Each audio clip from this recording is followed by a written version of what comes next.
고대 철학자 중에 피타고라스라고 하는 철학자가 있었습니다.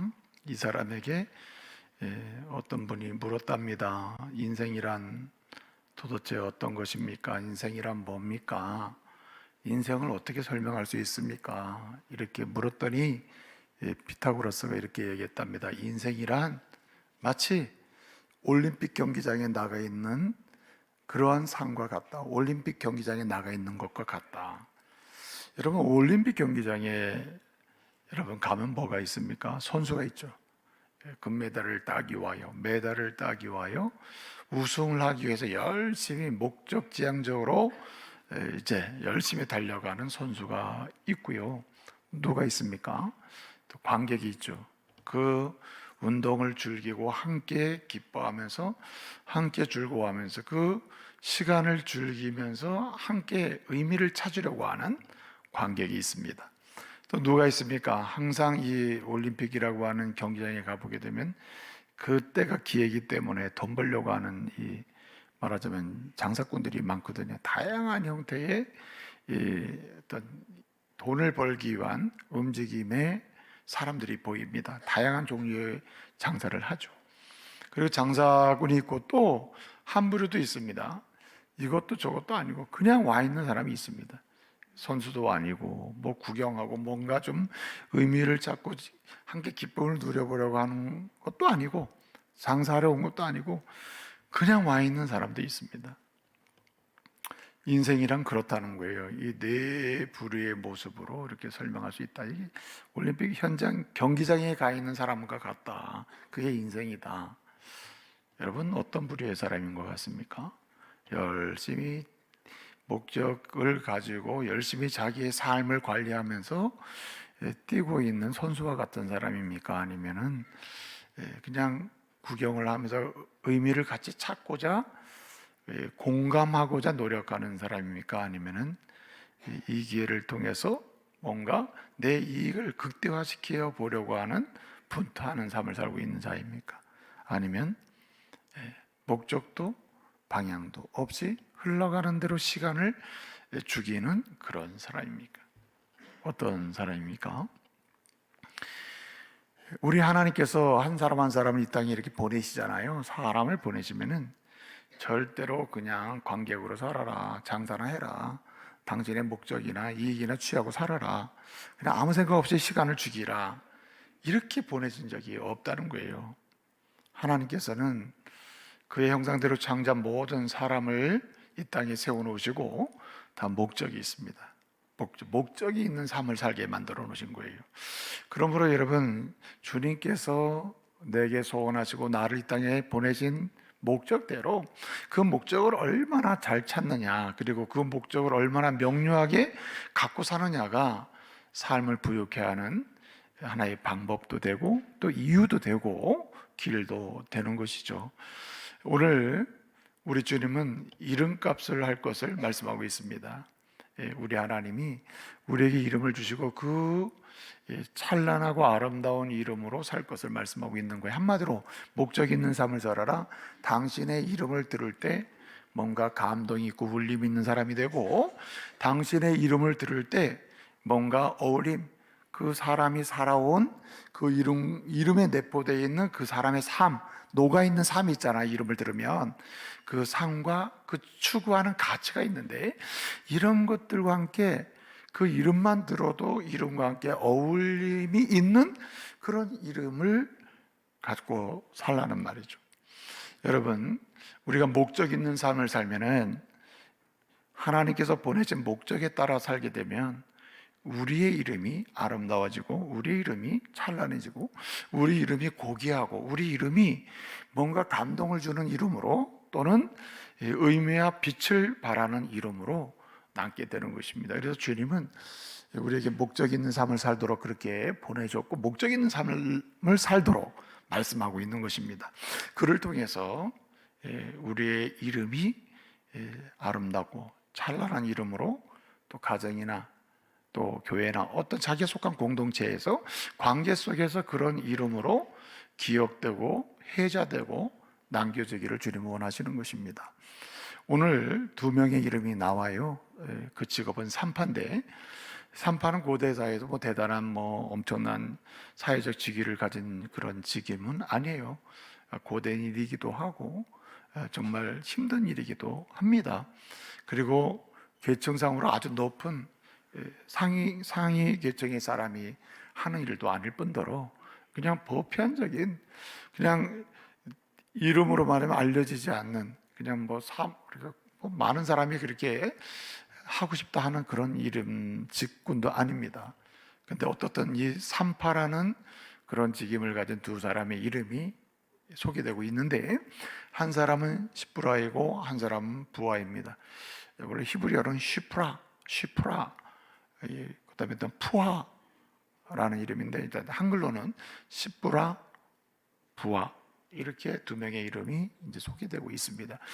결론적인 말씀인데, 이 두 사람은 그 고대 사회에서, 그 당시 사회에서 보게 되면 사실 거론될 수 있는 이름도 아닐 뿐더러 그렇게 사람들의 입에 오르내릴 수 있는 이름도 아닙니다. 그리고 인정받는 것도 아니에요. 우리가 보통 생각할 때 나는 그냥 그렇고 그래, 힘이 없어, 사회적으로 나를 알아주는 사람도 없지, 아무도 나에게 신경 안 써, 그냥 나는 연약할 뿐이야, 이 정도의 자기 인식을 할 수 있는 수준의 사람이란 말이에요. 그런데 오늘 두 사람은 그 이름을 듣는 사람들에게, 그 이름이 기억되는 사람들, 그 이름을 부르는 사람에게 첫째로 울림을 주는 이름이에요. 울림, 감동을 주는 이름이고, 그 다음에 어울림, 그 이름과 함께 나도 그러한 삶을 살면 좋겠다라고 하는 뭔가 방향을 갖게 하는 이름이랄까요? 지향성이 있는 이름입니다. 그런 이름으로 오늘 이 두 이름이 쓰임 받고 있는 것입니다. 여러분, 성경은요, 구약 성경을 보게 되면 이제 첫 번째 책이 창세기, 그다음에 두 번째가 출애굽기잖아요. 그리고 레위기, 민수기, 신명기 이렇게 가는데, 히브리어로 이게 원래 기록이 돼 있거든요. 하나님께서 히브리어로 기록해 주셨단 말이에요. 그런데 이것이 이제 역사 속에서 이 로마 제국이 세계를 통치하고, 그래서 헬라어가 일반적으로 그 당시에 소통 언어가 돼 있을 때, 그리스 제국 이후에 그 당시에 하나님께서 이 히브리 성경을 헬라어로 이제 번역하게 하시거든요. 그래서 헬라어로 다시 이제 기록하게 되는데, 기록이라기보다는 이제 번역이죠. 이 히브리 구약 성경을 헬라어로 번역한 성경을 이제 70인역 성경이라고 합니다. 근데 이 헬라어로 번역할 때 이 구약 성경의 이름을 우리 하나님께서 그 각 권의 핵심적인 주제 있잖아요. 창세기면 창세기에 통해서 주시고자 하시는 메시지가 있는데, 그 성경의 주제를, 내용을 중심으로 해서 하나님의 이름을 이렇게 정해 주셨습니다. 그래서 헬라어로 번역을 할 때 이제 창세기는 창세기, 출애굽기는 출애굽기. 출애굽기 보면은 탈출, 애굽에서 나오는 이야기는 주를 이루잖아요. 출애굽기 이렇게 이름이 붙여지는 거거든요. 그런데 이 히브리 성경의 원래 이름은 창세기, 출애굽기 이렇게 돼 있는 게 아니고, 원래 이름은, 창세기는 각 성경의 이름이 각 성경 1장 1절에 나오는 첫 번째 단어가 이름입니다. 그래서 창세기 1장 1절에 베레시트, 왜냐면 이게 이제 태초에라는 뜻이거든요. 이 창세기 1장 1절 첫 번째 나오는 단어가 태초에라는 단어입니다. 그래서 제목이 태초에요. 창세기 제목은, 권의 이름은 태초에. 그럼 출애굽기는 뭐겠어요? 출애굽기 1장 1절에 처음에 나오는 단어는 뭐냐면은 엘레 쉐모트라고 합니다. 엘레라는 말은 뭐뭐이니라, 쉐모트는 이름들 복수입니다. 이름이라는 뜻이에요. 이름들. 그래서 엘레 쉐모트 이렇게 되어 있습니다. 그래서 이 출애굽기 1장 1절, 레위기 같은 경우에는 하나님이 부르신다는 게 첫 번째 단어거든요. 와이크라 해가지고 하나님이 모세를 부르신다. 이 부르신다는 단어가 첫 번째 단어이기 때문에 그 책 제목이 와이크라 이렇게 되어 있어요. 그리고 이제 뭐 민수기다. 민수기는 이제 뭡니까? 이제 백성들을 세고 말씀을 하시고, 또 이렇게 광야에서 이 모든 일이 이루어지거든요. 민수기라는 게 광야 생활이거든요. 그 첫 번째 단어가 민수기 1장 1절을 보게 되면 광야에서 이렇게 되어 있습니다. 원어 성경을 보면 빼 미뜨바르라는 말은 광야인데, 광야에서, 그 제목이 광야에서예요. 첫 단어가 광야이기 때문에. 또 신명기 같은 경우에는 말씀이 있느니라, 이게 첫 번째 단어거든요. 이 말씀이라는 말인데 따바르라는 말인데, 그래서 엘레 따바르 하면 말씀이 있다, 이게 첫 번째 제목이에요 뭐. 근데 출애굽기는 히브리 성경 제목을 보면 뭐냐면 이름들이 있느니라, 이름들이 이러하니라, 이런 뜻입니다. 그래서 엘레 쉐모트 이렇게 돼 있어요. 한마디로 명사라면 출애굽기 이름은 쉐모트예요. 쉐모트, 이름들, 이렇습니다. 여러분, 왜 출애굽기 이름을 이름들 이렇게 했겠어요? 첫 번째 단어가 이게 중요하겠어요? 왜 그렇겠어요? 출애굽기라고 하는 책은 이름을 알리는 책입니다. 이름이 이름되게 하는 책이에요. 무슨 얘기냐면, 이스라엘 민족은 본래 아브라함의 후손이잖아요. 아브라함의 아들이 이삭이고, 이삭의 아들이 이제 야곱이잖아요. 야곱의 아들이 12명이잖아요. 그리고 창세기 35장을 보게 되면 하나님께서 야곱의 이름을 바꿔주십니다. 뭐라고 바꾸죠? 이스라엘로 바꾼단 말이에요. 야곱의 이름은 이스라엘이거든요. 원래 이스라엘이라는 이름은 그냥 야곱의 이름이에요. 그리고 12아들이 나오는 겁니다. 요셉도 있고. 창세기는 그렇게 끝나는 거예요. 이스라엘이라는 이름이 개인적인 이름이에요. 그리고 많이 가봐야 부족 정도로 가거든요. 근데 출애굽기에서는 이제 우리가 읽지는 않았습니다만은 1장 7절을 보게 되면 이스라엘 자손이 이렇게 돼 있거든요. 1장 7절에 이스라엘 자손이 번성하고 창대하고 막 그냥 늘어나가지고 매우 강하고 온 땅에 가득했다, 이렇게 이제 얘기합니다. 그래서 창세기에서는 이스라엘의 이름이 개인이나 부족 정도의 이야기인데, 출애굽기에서는 그 이름이 어떻게 바뀌냐면 민족의 이름이 돼버려요. 그냥 야곱 한 사람 이름이 아니라 이스라엘이 민족의 이름이 돼버리고, 그리고 어디를 지향하냐면 이스라엘 나라를 지향하는 이름이 돼요. 그러니까 이스라엘은 이름이 그냥 지극히 개인적이고 부족적인 이름인데, 이것이 거대한 민족의 이름으로, 그리고 나라의 이름으로 이렇게 이름이 드러나는 거거든요. 이름을 내는 거예요. 개인의 이름을 민족의 이름이 되고 나라의 이름이 되도록 이름을 나타내는 겁니다. 그래서 출애굽기 첫 번째 단어는 이름들이에요. 이름들. 여러분, 이름들이 누구 이름이 나오고 있습니까? 출애굽기 1장 1절을 보게 되면 야곱과 함께 애굽으로 기근을 피해서 갔거든요. 요셉이 국무총리 하고 있을 때 얘기입니다. 그 막내 아들이 국무총리를 팔려가서 종에서 국무총리가 됐잖아요, 애굽에. 그 국무총리 하고 있을 때 가나안 땅에 기근이 들어가지고 그 야곱과 그 형제들이 어떻든 여러 과정을 거쳐서 애굽으로 이주를 하게 됩니다. 그때 인원이 1장 5절을 보게 되면, 출애굽기 1장 5절에 야곱과 함께 70명이 갔다고 되어 있습니다. 근데 야곱과 함께 간 아들들의 이름을 소개하고 있어요. 쉐모트. 그 이름을 소개합니다. 이름이 2절을 보게 되면 르벤, 시몬, 레이, 유다 이렇게 되어 있고, 3절을 보게 되면 이사갈, 스불론, 베냐민, 4절을 보게 되면 단, 납달리, 갓, 아셀, 이렇게 12명의 아들을 소개하고 있는 거예요. 그러면서 그 이름을, 묶은 이름을 뭐라고 했냐면은 70명이 들어갔는데, 이렇게 해서 큰 묶여진 이름이 이제 오늘 말씀 보게 되는 7절에 뭐라고 했습니까? 이스라엘 자손이, 이렇게 이름이 바뀌는 거예요. 자, 여러분, 개인의 이름 이스라엘이라는 이름이 이제 민족을 이루고 민족이 나라를 이루는 큰 이름으로 바뀌어가는데, 한마디로 이름을 막 드러내는 거예요. 이름이 알려지기 시작하는 거예요. 개인 야곱 이스라엘이라는 이름이 큰 민족으로 막 드러나게 되고, 나라로 바뀌고, 그리고 하나님의 택한 민족으로서 역사 속에 막 드러나게 되는 거예요. 이렇게 이름을 알리는 이름이 있는 거예요. 여러분, 한 개인의 이름이 이렇게 세계 속에 민족의 이름으로, 대단한 나라의 이름으로 알려질 때 역할을 하는 사람이 있거든요. 그렇잖아요? 그 역할을 하는 사람이 있는데, 지난 역사를 보니 이런 역할을 한 사람이 바로 이 십부라와 부하라는 거예요.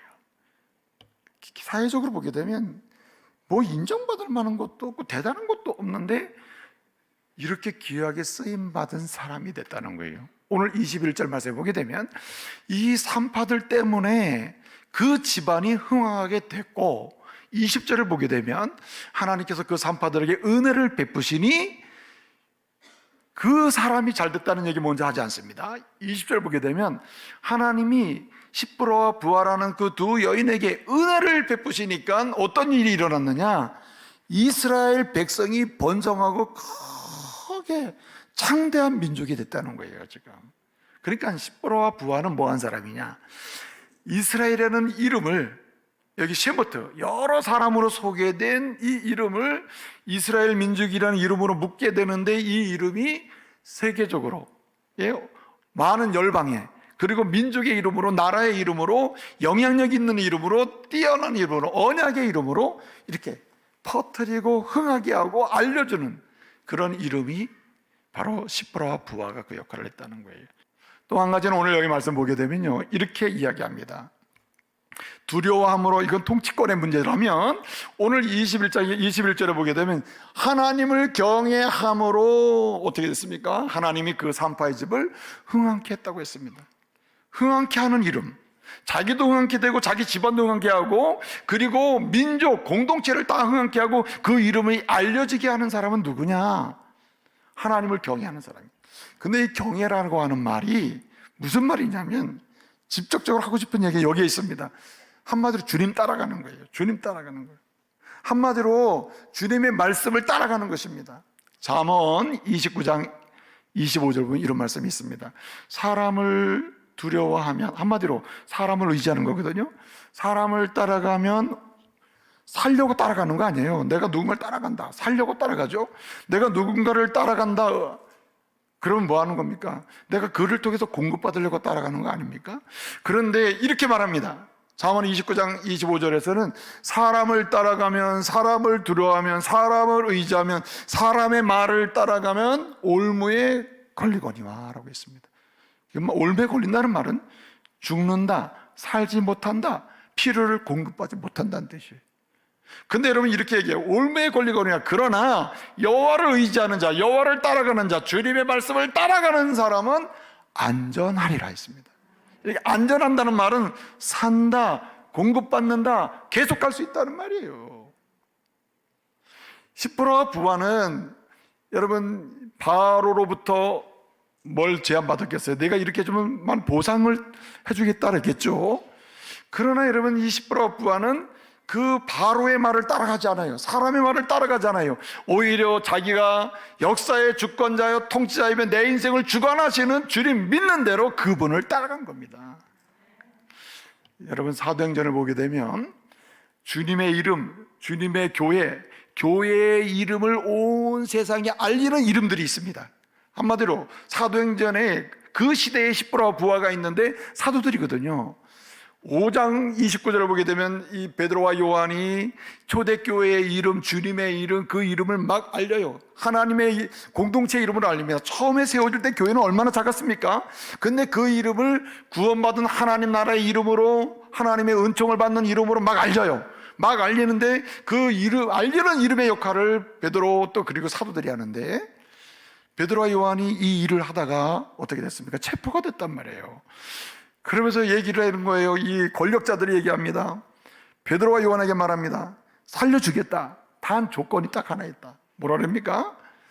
다 얘기해도 좋으니까 예수 그리스도가 우리를 구원하기 위하여 죽으시고 부활하셨다는 얘기는 하지 말아라.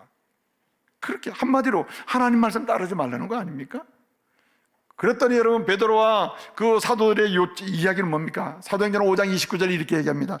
우리가 사람의 말보다 하나님의 말씀, 하나님께 순종하고 그 말씀을 따르는 것이 마땅하니라. 왜 그래요? 그래야만 자기도 흥황하고 자기 집도 흥황하고 교회도 흥황하고 역사 속에 그 하나님의 나라의 이름을 알릴 수 있기 때문이죠. 축복의 이름을 알 수 있기 때문에 그런 거예요. 그래서 여러분 사도행전 끝날 무렵에 어떻게 됩니까? 그랬더니 어떻게 되단 말이에요? 교회 이름이 알려졌다. 여러분 로마까지 알려지고 온 세계에 다 알려지는 거 아닙니까? 여기까지 알려지게 된 이유가 어디 있습니까? 바로 그렇게 주의 말씀을 따라가는 사람들이 있었기 때문이죠. 보세요. 바로의 이름이 알려져야 됩니까? 십부라와 부하의 이름이 알려져야 됩니까? 감동을 주는 이름이 누구 이름입니까? 바로입니까? 십부라와 부하잖아요. 살리는 이름, 예? 그렇게 되잖아요. 자, 그런데 말이죠. 바로는 한 제국의 왕이잖아요. 왕인데 왕의 이름은 알려지지 않잖아요. 여러분 출애굽기를 보게 되면 바로가 얼마나 많이 나옵니까? 바로라는 거는 사람의 이름이 아니란 말이에요.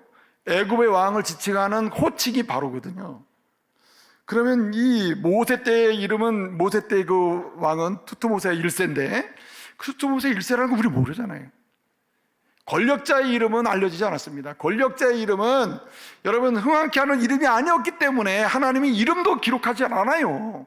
그런데 여러분 십부라와 부하는 산판대에 그 이름을 기록해주고 있어요. 알려주고 있고, 그래서 감동의 이름으로, 어울림의 이름으로, 울림의 이름으로 남게 한단 말. 왜 그래요? 어떠한 상황에서도 주님의 말씀을 따라갔기 때문이죠. 주님 따라가면 그런 일이 있는 것입니다. 왜냐하면 주님은 변하지 않아요. 주의 말씀은 땅에 떨어지지 않아요. 변하지 않고 반드시 성취되는 그 말씀을 따라가, 그분을 따라가다 보면 내 인생이 흥하게 될 줄로 믿으시기 바랍니다. 흥하게 되는 거예요. 마지막 한 가지 꼭 드리고 싶은 말씀이 있습니다. 오늘 1장을 통해서 주시는 하나님의 나라와, 그리고 하나님의 교회와, 그리고 하나님의 믿음의 가정들이 세계 속에서 축복의 통로로 이름이 알려지면서 그렇게 흥하게 되는 역사를 보게 하는 그 이름, 어떤 이름이냐? 십부라와 부하 같은 이름이 왜 이렇게 감동의 이름으로 남느냐는 거죠. 아주 중요한 것이 뭐냐면 살리는 사람이 되어야 한다는 거예요. 삶의 가치와 태도가 살리는 방향이 되어야 한다는 거죠. 사람은 두 가지 방향에서 말을 하고 행동을 하고 움직입니다. 하나는 원하든 원치 않든 두 가지 중에 하나라는 거예요. 하나는 살리는 사람이 있고 하나는 죽이는 사람이 있다는 거죠. 말을 해도 어떤 사람은 상심하게 만들고 좌절하게 말하는 언어가 있고, 어떤 사람은 말만 하면 희망과 소망과 일어남과 걷게 하는 사람이 있다는 거예요. 어떤 사람은 넘어지게, 말만 하기만 하면 좌절하고 슬프게 만들고 울게 만들고, 그리고 끝났다고 좌절하게 만드는 사람이 있다는 거예요. 죽게 만드는 사람이 있어요. 마음을 죽이고 그 가치를 죽이고 다 던지게 만드는 사람이 있다는 거예요. 그런데 여러분, 누가 한 개인의 이름을 민족의 이름으로, 거대한 나라 이름으로, 한마디로 하나님의 교회를 축복의 이름으로, 참 하나님의 그 백성들이 이 지역을 축복하는 축복의 공동체로 이름을 알려주고, 그리고 자기 가문을 참 흥황케 하고 자기의 가정도 흥황케 하는 그런 십부라와 부하 같은 아름다운 일은 찬란한 이름이 되는 거죠. 살리는 삶의 가치를 가지고 사는 사람이에요. 내가 뭘 하든지 어디를 가든지 무엇을 하든지 어디에 있든지 내가 어떤 말과 어떤 표정을 짓든지 여러분 살리는 사람 되시기 바랍니다. 생명을 존중하는 사람이 되어야 돼요. 생명의 가치를 제일로 여기는 사람이 되어야 한다는 거죠. 네? 여러분, 우리의 손으로 잡으려고 하면 이름이 남질 않아요. 흥황할 수가 없어요. 여러분, 주권적인 하나님께 모든 걸 맡기고 하나님이 통치하시고 다스린다는 믿음을 가지고 그분을 따라가세요. 그분이 하려고 하시는 살리는 역사에 동참하세요. 그분의 손에 이렇게 올려드리면 그분의 손이 내가 잡으려고 하는 것보다 더 부유하게, 더 풍성하게, 더 강력하게 일으키시고 채워주실 줄로 믿습니다.